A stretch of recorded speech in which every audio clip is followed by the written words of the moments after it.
Assalamualaikum warahmatullahi wabarakatuh. Salam sejahtera untuk kita semua. Kembali saya Catur Sasongko hadir. Kali ini akan mempresentasikan terkait dengan materi asumsi arus biaya pada persediaan dan penggunaan metode perpetual dalam mencatat persediaan. Ini adalah materi dari bab 6 dari buku pengantar akuntansi 1 yang dikarang oleh Horn dan kawan-kawan, kemudian diterjemahkan dan diadaptasi ke kondisi yang ada di Indonesia. Ini adalah video pertama dan saya lebih fokusnya akan menjelaskan ilustrasi asumsi arus biaya dengan metode specific identification. Video kedua nanti akan berisikan ilustrasi terkait dengan metode first in first out atau FIFO, metode rata-rata atau average, dan metode last in first out atau LIFO. Seperti biasa, jangan lupa untuk mengunjungi e-learning.perbit.com, cari e-learning pengantar akuntansi 1 edisi 5 Warren yang berisikan video pembelajaran, video soal pembahasan, kemudian ada kuis-kuis yang dapat Anda kerjakan secara mandiri dan nanti akan dilanjutkan dengan pembahasan komprehensif yang Anda juga bisa lihat dari kuis tersebut. Oke, kita mulai ya.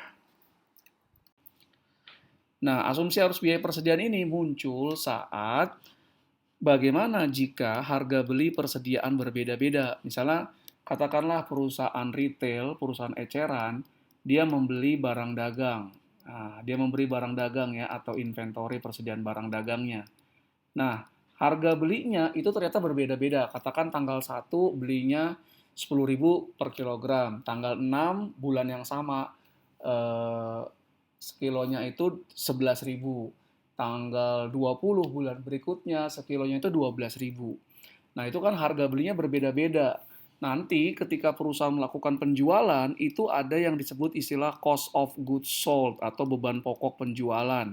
Nah, ketika menghitung beban pokok penjualan, ini pakai biaya per unit dari pembelian yang mana nih untuk mencatat cost of goods sold-nya. Nah, mungkin di awal ini Anda masih bingung, nanti akan saya lanjutkan dengan apa sih asumsi arus biaya persediaan, ada berapa, dan kemudian juga ada ilustrasinya. Oke, kita lanjut dulu. Jadi mudahnya, ada 4 metode asumsi arus biaya persediaan. Yang pertama ada specific identification, kemudian ini first in first out, average atau rata-rata, dan LIFO, last in first out. Nah, ini saya berikan tanda asterik, LIFO tidak ada di PSAK. Nah, tidak ada di PSAK. Ya, jadi kenapa saya di buku ini pun juga tidak dibahas tentang LIFO. Kenapa saya bahas tentang LIFO? Untuk memudahkan Anda memahami asumsi arus biaya.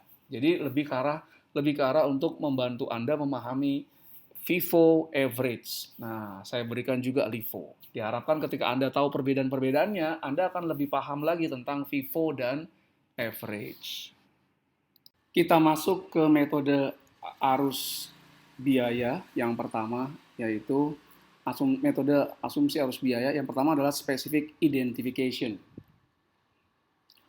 Nah, dengan specific identification, unit yang terjual dapat diidentifikasi dari pembelian tertentu. Diketahui dengan pasti harga beli unit yang terjual tersebut. Nah, persediaan akhir juga dapat diidentifikasi. Ini berasal dari pembelian yang mana dan harganya berapa. Dapat digunakan untuk menghitung biaya unit yang terjual yang berasal dari harga pembelian yang sudah jelas. Contoh dealer mobil bekas. Dealer mobil bekas dia memiliki histori tentang harga beli dari setiap mobil jenis yang dimiliki sebagai persediaan. Nah, masing-masing sudah punya tuh harga belinya sudah jelas. Nanti ketika ada yang sudah terjual, maka beban pokok penjualannya dari unit yang terjual tersebut berasal dari pembelian yang sudah ada datanya di database. Nah, that's specific identification. Nah, specific identification ini susah kalau persediaan yang dibeli itu misalnya tidak mudah diidentifikasi seperti layaknya dealer mobil gitu ya. Katakanlah misalnya belinya beras gitu kan, atau minyak goreng. Nah, itu nggak mudah juga untuk dilakukan specific identification. Asumsi arus biaya berikutnya adalah FIFO atau first in, first out. Nah, dengan FIFO, biaya atau harga perolehan dari pembelian persediaan yang pertama kali akan menjadi beban pokok penjualan dari persediaan yang pertama kali terjual. Ingat ya, di sini bukan arus fisiknya, tapi arus biayanya, harga belinya atau harga perolehan. Jadi bisa aja barang yang dijual berasal dari pembelian fisiknya dari pembelian terakhir, tapi ketika dicatat di beban pokok penjualan, unitnya berasal dari, kalau menggunakan FIFO, dari harga perolehan persediaan awal atau pembelian unit di awal. Nah, berarti persediaan akhir itu berisikan persediaan dari biaya atau harga perolehan terakhir. Sekali lagi jangan bingung antara fisik dan biaya. Jadi FIFO ini maksudnya biaya dari pembelian persediaan yang di awal akan keluar pertama kali sebagai beban pokok penjualan, sehingga persediaan akhir itu berasal persediaan akhir biayanya itu berasal dari pembelian yang terakhir. Tapi unit mana yang akan dikeluarkan, apakah unit yang terakhir dibeli atau baru dibeli, itu tidak masalah. Asumsi arus biaya berikutnya adalah asumsi rata-rata atau juga sering disebut dengan rata-rata tertimbang atau weighted average. Dengan menggunakan asumsi arus biaya ini, biaya dari unit yang terjual berasal dari rata-rata tertimbang biaya pembelian dalam satu periode. Nah, biaya dari unit yang ada di persediaan akhir pun berasal dari rata-rata tertimbang biaya pembelian dalam satu periode. Ilustrasi berikutnya dalam video ini akan menjelaskan kepada Anda bagaimana mekanisme pelaksanaan dari specific identification, kemudian first in first out atau FIFO, dan average atau rata-rata. Berikutnya adalah asumsi arus biaya persediaan last in first out atau LIFO. Metode ini memang tidak diperkenankan oleh PSAK di Indonesia, pernyataan standar akuntansi keuangan, untuk diterapkan di perusahaan. Saya mengajarkan ini sifatnya hanya untuk memberikan Anda pemahaman yang lebih baik atas metode FIFO. Jadi kalau Anda belajar FIFO, kemudian LIFO, Anda bisa paham kedua metode ini, maka Anda akan tidak menemui kesulitan untuk memahami dan menerapkan metode FIFO dalam asumsi arus biaya persediaan. Nah, kalau di FIFO, biaya dari unit yang dibeli dari yang pertama akan yang keluar pertama kali ketika dijual. Nah, tapi ini LIFO, last in first out, justru biaya dari unit yang dibeli dari pembelian, biaya perolehan dari pembelian persediaan yang terakhir akan menjadi beban pokok penjualan dari persediaan yang pertama kali terjual. Jadi dia berkebalikan dengan LIFO. Ilustrasi di video kedua nanti akan memudahkan Anda untuk memahami perbedaan FIFO dan LIFO.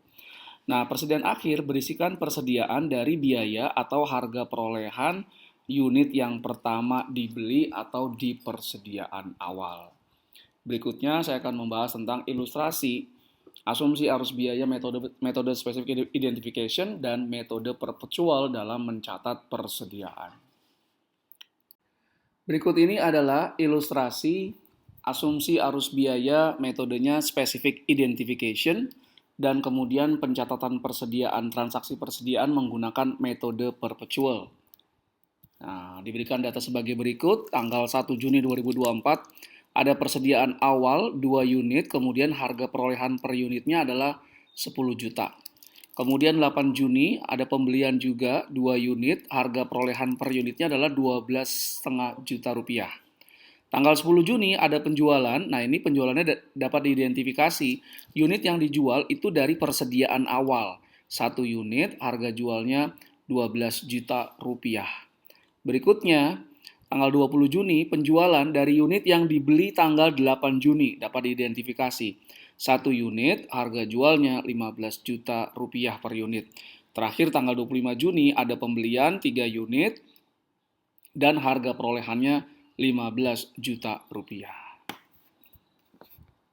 Kita masuk yang transaksi tanggal 8, pembelian 2 unit, harga perolehan 12,5 juta rupiah. Maka jurnalnya dengan metode perpetual, di debit persediaannya bertambah 25 juta rupiah, 2 kali 12,5 juta rupiah.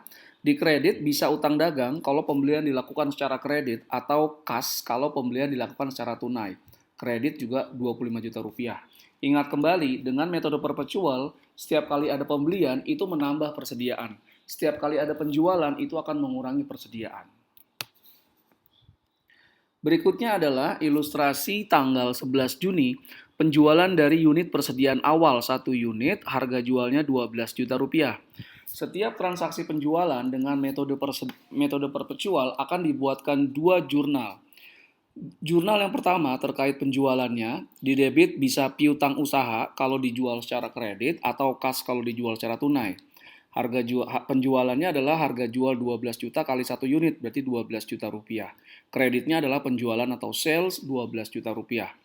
Nah, jurnal kedua itu mencatat beban pokok penjualannya dan pengurangan persediaan. Nah, jurnalnya di debit beban pokok penjualan, di kreditnya persediaan. 10 juta ini berasal, unit yang dijual dapat diidentifikasi berasal dari persediaan awal yang harga perolehannya 10 juta. Nah, ya, di kredit persediaan berkurang 10 juta. Jadi metode perpetual, ada pembelian persediaan, menambah akun persediaan di debit. Ada penjualan, akun persediaan akan dikredit, berarti berkurang. Berikutnya adalah transaksi tanggal 20 Juni, penjualan dari unit pembelian tanggal 8 Juni. Nah, ini saya berikan tanggal 8 Juni ada pembelian 2 unit, harga perolehannya 12,5 juta rupiah. Nah, tanggal 20, 1 unit dari pembelian tanggal 8 itu terjual, harga jualnya 15 juta rupiah per unit. Maka jurnal penjualannya, pertama, piutang atau kas pada penjualan sebesar harga jual 15 juta rupiah kali 1. Kemudian jurnal pengakuan beban pokok penjualan dan pengurangan persediaan yang sudah terjual. Di debit beban pokok penjualan, kreditnya persediaan. Nah, ini 12,5 juta. 12,5 juta adalah berasal dari harga perolehan pembelian tanggal 8 Juni. Bisa diidentifikasi bahwa penjualan tanggal 20 Juni itu berasal dari unit yang dibeli tanggal 8 Juni. Terakhir tanggal 25 Juni ada pembelian 3 unit, harga perolehan per unitnya 15 juta rupiah. Maka jurnalnya adalah di debit persediaan, kreditnya bisa utang dagang atau kas, nilai pembeliannya 3 kali 15 juta, 45 juta rupiah. Berikut ini disajikan persediaan akhir yang ada per 30 Juni di perusahaan. Nah, kita lihat. Persediaan akhirnya berasal dari yang persediaan awal 1 unit, harga perolehannya 10 juta. Maka 1 kali 10 juta, 10 juta rupiah. Kemudian yang pembelian tanggal 8 Juni 1 unit juga, harganya 12,5 juta rupiah per unit, maka totalnya 12,5 juta rupiah. Kemudian berasal dari pembelian 25 Juni 3 unit, harganya 15 juta rupiah, total 45 juta rupiah. Jadi total persediaannya ini sebetulnya ada 5 unit, tapi karena dia berasal dari yang berbeda-beda, maka kita buat rincian seperti ini. Total persediaannya per 30 Juni adalah 67.500.000 rupiah. Dengan demikian berakhir sudah pembahasan saya terkait dengan materi yang ada di buku pengantar akuntansi 1 Warren yang diterjemahkan dan diadaptasi ke kondisi Indonesia oleh Perbisa Lemba 4 ya, edisi 5. Materinya adalah asumsi arus biaya dan pencatatan persediaan dengan metode perpetual. Spesifik yang dibahas ilustrasinya adalah tentang metode specific identification. Nantikan video kedua yang terkait dengan ilustrasi asumsi arus biaya FIFO, average, dan LIFO. Terima kasih atas segala perhatiannya. Mohon maaf jika ada kekurangan. Jangan lupa untuk mengunjungi elearning.perbisalemba.com, cari e-learning pengantar akuntansi 1 Warren edisi kelima, adaptasi Indonesia. Terima kasih. Assalamualaikum warahmatullahi wabarakatuh. Salam sejahtera untuk kita semua.